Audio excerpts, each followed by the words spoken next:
তিপ্রাল্যান্ড কখনোই হবে না, এটা কাল্পনিক, অবাস্তব ও অযৌক্তিক এক দাবি। সিপিআইএম রাজ্য সম্পাদক জিতেন্দ্র চৌধুরীর এই মন্তব্যে বেজায় চটেছেন বিরোধী দলনেতা অনিমেষ দেববর্মা।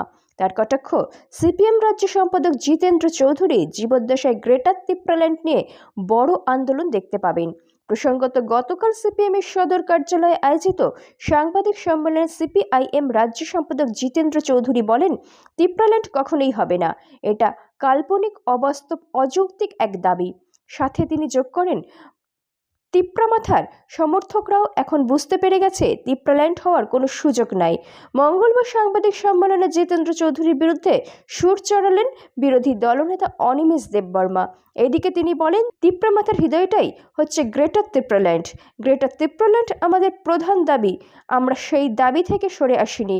তার কটাক্ষ, সিপিআইএমের রাজ্য সম্পাদক জিতেন্দ্র চৌধুরী জীবদ্দশায় গ্রেটার তিপ্রাল্যান্ড নিয়ে বড় আন্দোলন দেখতে পাবেন, কারণ তিপ্রামাথার অস্তিত্বই হচ্ছে গ্রেটার তিপ্রাল্যান্ড। জিতেন্দ্র তো আমার চেয়ে অনেক এক্সপেরিয়েন্স পলিটিশিয়ান।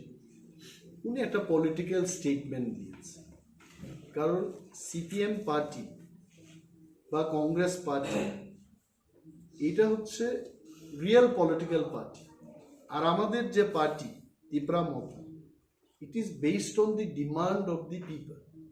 মানুষের ডিমান্ডের উপর দাঁড়িয়ে আমাদের দাবিটাই গ্রেটার তিপ্রাল্যান্ড।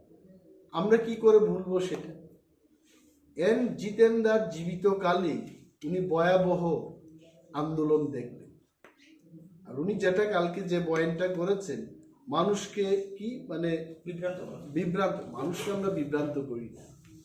বিভ্রান্ত করার কি আছে? রোমান্স কি উনিও চেয়েছেন, আমরাও চেয়েছি, তো আন্দোলন করবো না এটাকে নিয়ে?